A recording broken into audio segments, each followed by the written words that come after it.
آج کل کے حالات کے پیش نظر ایک فوارہ آپ ضرور ساتھ رکھیں. یہ فوارہ ہے, اس میں پانی بھرا ہوا ہے, آن لائن ہم نے اس کو منگایا تھا.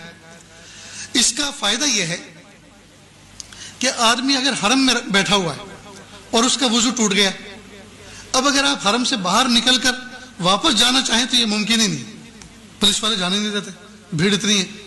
اب وضو ٹوٹ گیا, جگہ بھی سنبھالنی ہے, نماز بھی پڑھنی ہے جماعت کے ساتھ, اور وضو بھی کرنا, اب کیا کریں؟ تو آپ ایسا اپنے ہینڈ پرس کے اندر ساتھ میں ہر وقت پانی بھر کے رکھیں اور اس سے آپ وضو کر لیں. اس سے وضو کرنے کا طریقہ بہت آسان ہے. جیسے میرا کندھے کا رومال ہے, یہ چھوٹا سا جو نیپکن آتا ہے تھوڑا موٹے والا, وہ اپنے ساتھ ہر وقت رکھیں, اس کو گود میں بچھا لیں, ٹھیک, اور آستین چڑھائیں.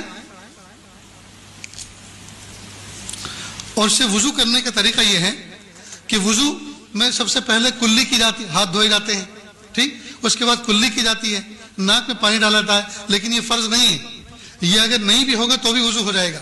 سب سے پہلا فریضہ کیا ہے؟ چہرے کا دھونا, پیشانی کے بالوں سے ٹھوڑی کے نیچے تک, ایک کان کی لو سے دوسرے کان کی لو تک, یہ نمبر 1 فریضہ ہے. لہذا اس کا ادا کرنے کا طریقہ یہ ہے کہ آپ ایسے کریں,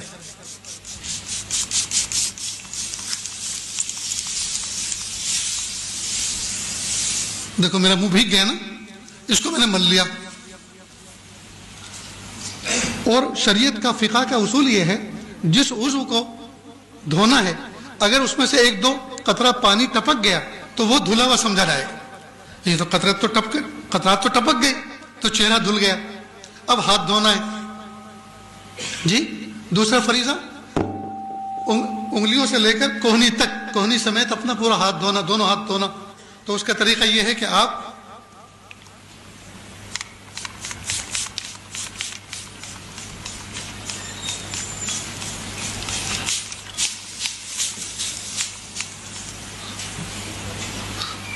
یہ آپ کا ہاتھ دھل گیا, ٹھیک. اسی طرح سے دوسرا ہاتھ دھونا ہے, اسی طرح دوسرا ہاتھ دھونا ہے. آپ میری طرف دیکھیں, بہت اہم کام چل رہا ہے. دروازہ کھولنا تو آپ نے یہ بچپن سے دیکھتے آئے, کھولتے بھی ہیں اور بند بھی کرتے. تم بھی کھڑے ہو یار,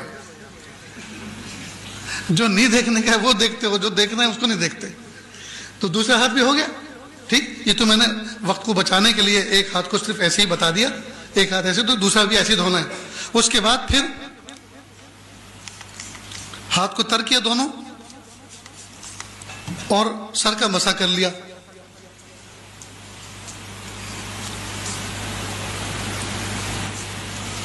ہو گیا مسح. اسی طرح دونوں پیر کو دونوں. اب نہ دریا بہا, نہ نالی چلی, نہ جو ہے کسی کو کراہت ہوئی, آسانی کے ساتھ بیٹھے بٹھائے اپنی جگہ پہ حرم میں آپ نے وضو کر لیا.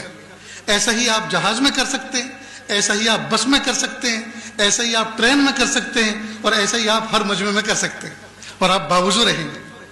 سمجھ گئے دوستو؟ تو آپ اس طرح کا پرچیز کر لیں, اپنے ساتھ بھی رکھیں.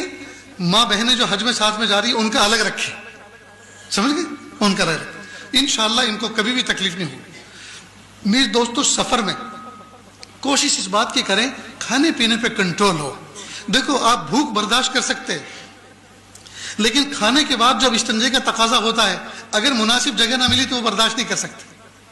بھوک برداشت کرنا آسان ہے, لیکن کھانے کے بعد جو استنجے کی ضرورت پیش آتی ہے, اس کا اگر مناسب موقع اور مناسب جگہ نہ ملی آدمی پریشان ہو جاتا ہے. تو کھانے پہ کنٹرول رکھیں.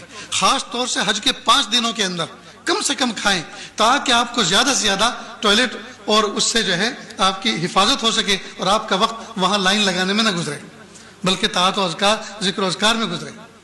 اتنی بات یاد رہے گی.